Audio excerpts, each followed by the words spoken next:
Ray aman-dreny mpanjakana Hajaina, Ramatoa, Lalatina, Henriette Rakotonjazafy.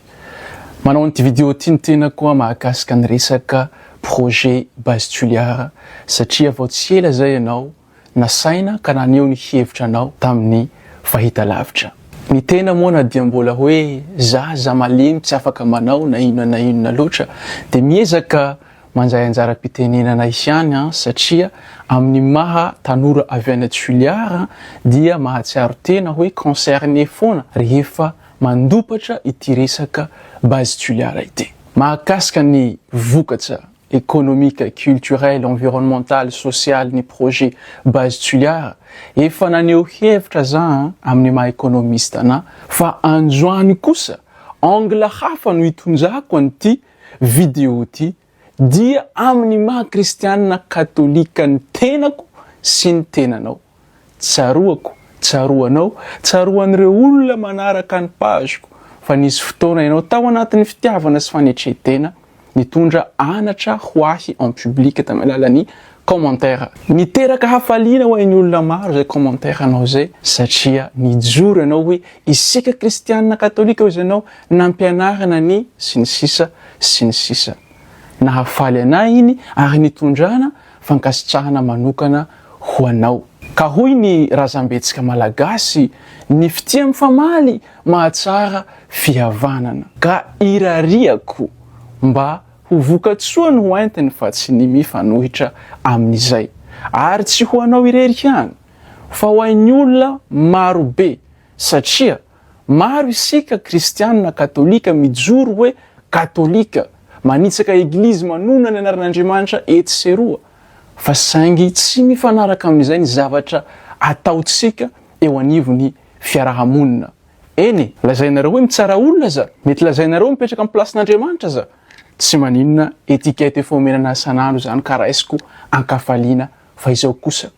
tsy maintsy miteny ny tenako satria ny fitiavana ho izy Masinday Paoly dia tsy mifaly amin'ny tsirariny. Miverina aminao zao Ramatoa Hajaina. Maro ny zavatra niteneninao tamin'iny fanehoan-kevitra nataonao iny fa ny tena nahataitra anahy dia ny fahasahianao miteny hoe tsy misy firenena aty Afrika afaka nanjoso raha tsy amin'ny alalan'ny IDE, investissement direct à l'étranger, ka io projet base tuliara io hoy ianao dia tafiditra ao anatin'izany IDE zany. Amin'ny maha kristianina voadidy isika ny tsy handainga. Ka zay ny hafatra tiako hampita voalohany. Ajanonareo ny lainga tsara lahatra.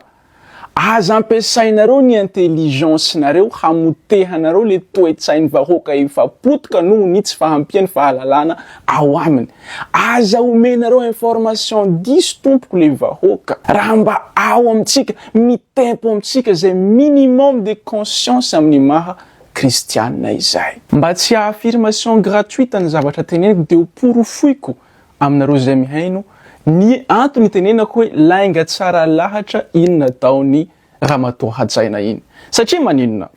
Ekena amin'ny maha économiste de développement ny tenako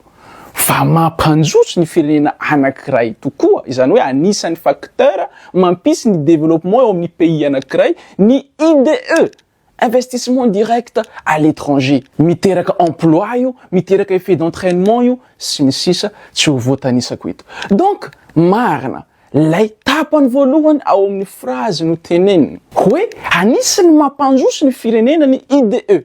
fa saingy tsy zay loatra ny antony ny tenenana an'iny fa ny hampidirany an'ilay hevitra faharoa zay iondanany sy ireo mpanaradia azy dia ny projet base tuliara.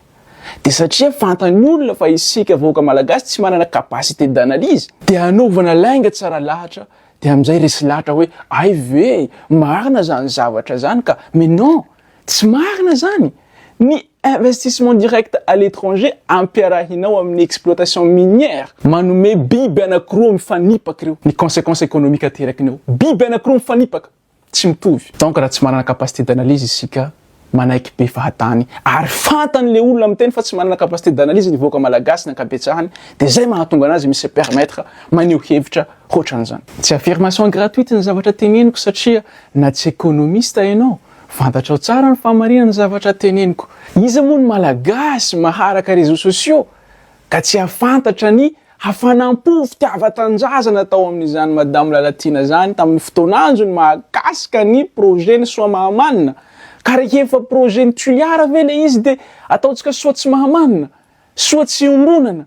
Fa lazaina hoe Tuliara no ratsy fanahy manakana ny fampandrosoana ny Madagasikara. Fa rehefa soa mahamanina le izy de ijoro antsika satria izy nivoaka ho soa mahamanina de izy nivoaka ny Tuliara. Ka ilako tsiny fa amin'ny maha kristianina katolika tsy maintsy mijoro ny tenako satria zay ny zavatra hapesaky Jesosy Kristy rehefa ho tsaraina hoe taiza ianareo reo milina mba nampianarina makasika ny ekonomia any nefa ny zanjiko farany madinika tany amin'ny alan'ny ranobe any ny potepotehim-bazaha na mijoro ny tanjazany nefa nareo tsy mba niteny tsy mba nijoro. Ka tsy fantako mety hisy vokatsony mety vidéo ty mety hisy vokadratsiny. Za manao le zampitiavana ho antsika kristianina zay tompony anzaiky tsy mba hijoro ary mamita ihany koa za ny adidiko amin'ny mahazanjy ny Jesosy Kristy ahy satria na kristianina katolika reo olona any amin'ny faritsy ny ranobe reo na tsy kristianina katolika zanjy ny Jesosy Kristy reo Andriamanitra no nampisy azy ary Andriamanitra no nanao an'iny alany mikia mahafinaritra endémique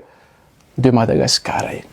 Adidisika na kristianina isika na tsy kristianina na Tuliarois isika na tsy Tuliarois ny miaro ny paraitanjazana amitsika ny miaro ny tombotsoa iombonana ny miaro ny développement durable ny olombelona manana fofonaina mitovy amitsika. Averiko foana tsy ny exploitation minière velively no ratsy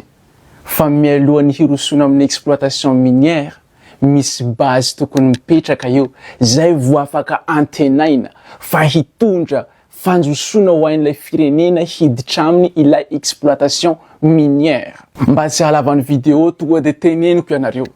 ankoatra ny Botswana raha mahita ianareo firenena aty Afrika zay efa niaina tao anatin'ny exploitation minière lasa pays développé androany ambaraonareo ahy fa raha mahita ianareo akatoko ny pageko dorako ny diplômako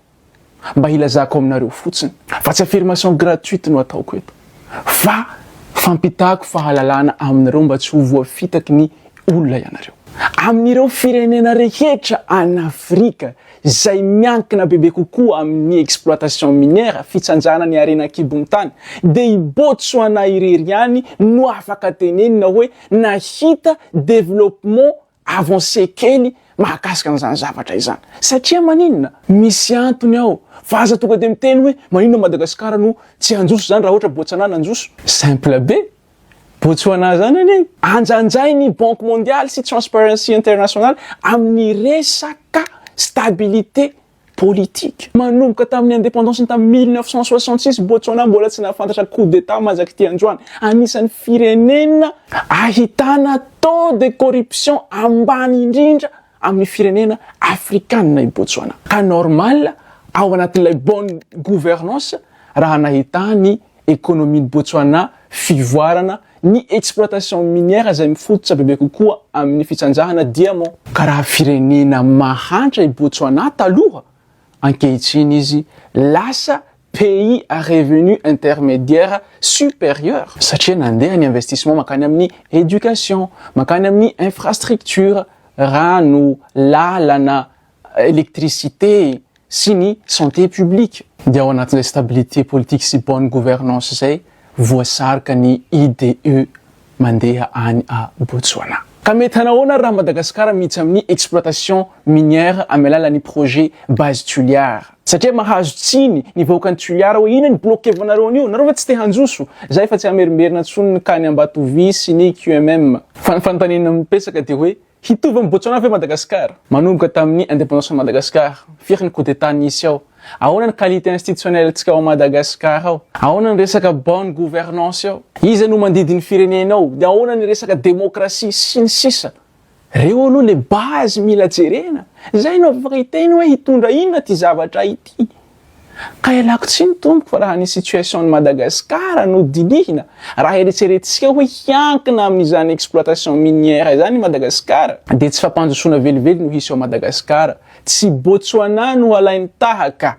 fa i Congo izay firenena an'Afrika tena mpitsanjaka ny harena kibony tany ary voalohany maneran-tany amin'ny famokarany resaka kobalta fa saingy firenena anisan'ny farany mahantra amin'ny firenena eto ambony tany zany Congo zany. I Nigeria, mety maheno isika mivoatra be Nigeria, mais pas du tout. I Nigeria zany voalohany mpamokatra petrôly amin'ny firenena afrikana ary membre ny OPEP. Fa mbola voasokajy ao anatin'ny firenena mahantra. Ny PIB tamin'ny 2023 mbola 450 milliards de dollars par habitant, ambany lavitra be nohon'ilay seuil. Sy ny sisa tsy ho voatanisako eto, ry Zambie, ry Mali, ry Centrafrika. Reo anisan'ny firenena miankina amin'izany exploitation minière zany fa tsy mivoatra mihaletaka le firenena satria maninona miteraka n'ilay antsoina hoe malédiction des ressources naturelles tsy averiveriko eto lava fa efa nozavaiko tamin'ny vidéo taloha. Izay fanazavana kely zay dia nanehoko aminareo fotsiny fa tsy sanatsian'ny vava za te hanao affirmation gratuite ka iverenako amin'izay am'le maha kristianina katolika ahy satria efa vitako profo ny mahalainga tsara lahatra aniny fehezanteny navoaky ny ramatoa hajaina iny. Ry havana iaraha malala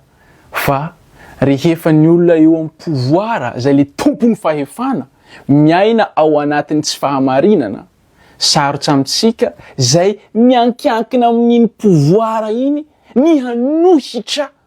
ny tsy fahamarinana ataon'iny olona iny. Fa ny fanontaniako dia ny hoe sarotra amintsika vere ny hoe miova lalana. Eny ny aran'ny asantsika hatramin'izay fa am'tindray mitoraka ty kosa aloha efa tsy rariny loatra, efa mifanohitra amin'ny maha kristianina anaty zavatra ty ka tsy hataoko fa tsy zakany conscience ny maha kristianina katolika na hoe ity ve ny lalana tsy maintsy andehanana. Araka ny fiteny zay rehefa lalina ny rano amin'ny maha olombelona dia miverina fa ny ataonareo zanaky ny eglizy manaraiky sambony eo anivon'ny firenena ny rano efa mihalalina nareo tsy tonga saina iverina zany fa ohatrany mivadika sirène nareo lasa vomay azo nareo ny ainareo anatin'ny ranomasina ao nareo lasa à l'aise tsara any ambany ranomasina tsy hita popokany hazavany masoandro any ka lasa miaina ao anatin'ny zavatra mifanohitra tanteraka amin'ny fahazavan'Andriamanitra. Ry olona hajaina isany tsy terena ianareo hanohitra ny tsy rariny amin'ny feo avo raha ohatra nareo tsy manana kapasité, tsy manana courage amin'izany zavatra zany. Fa ny zavatra mba iangavianay re mba makatahaka any Nicodème. Nicodème zay anisany olo manam-pahefana teo amin'ny Israely tamin'izany fotoana zany satria farisianina membre ny Sanhédrin izy fa rehefa izy nahita hoe ty fanenjehana ny Jesosy Kristy ity ohatra ny fanenjehana tena efa mihoapefy amin'ny conscience-ko amin'ny mahazanak'Andriamanitra. Inona no nataony? Izy tsy saina nohitra mpahibe maso satria nanana ny faiblesse izy fa sainy tsy nanitsaka ny fahamarinana amin'ny tany izy fa mangingina izy nandeha nanantona any Jesosy Kristy, ny resaka amin'ny Jesosy Kristy. Etapy anankiray nataon'ny Nicodème zay tsara alainareo tahaka. Etapy faharoa rehefa nosamborina i Jesosy Kristy ka ho vonona fahatany fotsiny tsisy antony. Ny joro kely fotsiny Nicodème manampatsiahin'ireo rahalahiny farisianina sy manam-pahefana hafa hoe fangamo ny lalantsika manaiky hanameloka olona zay tsy nohenoitsika akory ny zavatra tenenin'ny vavany mba afahantsika mitsara azy. Tsy nohenoina izy tao fa tsy saina nohitsa satria eo le fahefana, mbola misy fahefana amboniny eo de nangina izy fa saingy tsy miraitsy kombakomba amin'izareo izy, tsy manao promotion ny tsy fahamarinana, tsy manao lainga tsara lahatra hamotehana ny fahamarinana sy ny rariny. Ary ny zavatra fahatelo nataony nadia tao anatin'ny tahotra mafy i Nicodème rehefa maty Jesosy Kristy. Tsy nisalasala izy nitondra fitaovan-tsarobidy ho entiny handevenana an'ilay olona fantany fa manana ny fahamarinana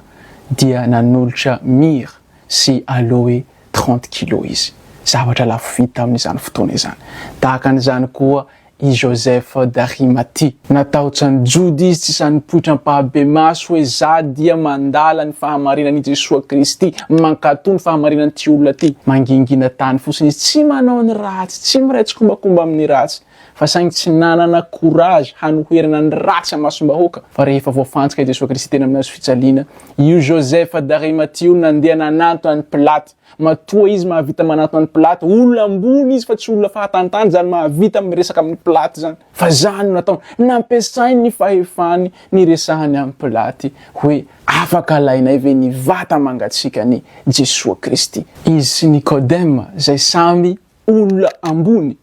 nefa tsy nanana courage hanoherana ny tsy fahamarinana no niarany salaha ka nahatonga ny vata mangatsika ny Jesosy Kristy voalevina soamantsara ao anatin'ny toerana mentsikatsa ka zay ny zavatra mba hirarina aminareo zanak'eglizy manatompona andraikitra ambony ny feo avo hanoherana ny supérieur nareo mety sy ao aminareo fa ahoana ary ny feo avo hanohana nareo ny tsy fanjariany ny tsy fahamarinana ataony no ho ao aminareo nefa nareo milaza tena hoe kristiana mijoro fa katolika rehefa tsy hanana feo avo hanoherana ny tsy fahamarinana dia mba mahaiza makatahaka Nicodème sy Joseph d'Arimathie mitazona fahanginana dia manao zavatsoa any anatiny secret hafatra tsy mandeha amin'olo tokana iny fa mandeha amintsika tsirairay avy ninonany andraikitra misy antsika eo amin'ny fiainantsika andavanandro isika zay mijoro tena hoe kristianina nefa ny zavatra ataotsika eo amin'ny fiarahamonina mifanohitra amin'izay tanteraka aleo izy Papa François zay tsy manitsaka eglizy raha ohatra ka mahafaly antsika ny manao zavatra tsy manjary miaino anatin'ny tsy fahamarinana eo amin'ny fiainana andavanandro lasa zava-poana ho anao ny fandehananao any am-piangonana tsy any am-piangonana no ilaina ny maha-kristianina atsika fa eo amin'ny fiarahamonina andavanandro ny fiangonana dia station eo tsika maka carburant dia eny amin'ny fiarahamonina isika no mampiasa an'ireny aim-panahy no omen'Andriamanitra antsika ireny zay ny mahakasika an'iny ry havana raha tena sura nareo amin'ny fitondram-panjakanao fa tena tsy hamotika ny Tuliara tsy hamotika ny Madagasikara ny projet base Tuliara ataovinareo de manière transparente le izy asionareo mangarahara avoahonareo ataovinareo public ny cahier des charges fa mba hiasa ny sainay zanaky Tuliara mba nianatra reto satria fa misy chiffre manko amizay afaka ahitana données afaka ho traitena dia mba hamoahanay étude scientifique amin'ny maha économiste anay hoe inona marina ny vokatra hateraka an'ity amin'izay fotoana zay ny resaka atsika tsy hisy resaka hypothétique tsony fa resaka tena hoe empirique satria nivoaka ny cahier des charges retsoreto afaka atao amin'izay ny analyse économétrique rehetra dia io ny résultat io tsisy afaka mandany io satria chiffre no miasa io Romile Ravelonjanahary inona ny hevitra iny misaotra anao ny tenako velomary tompoko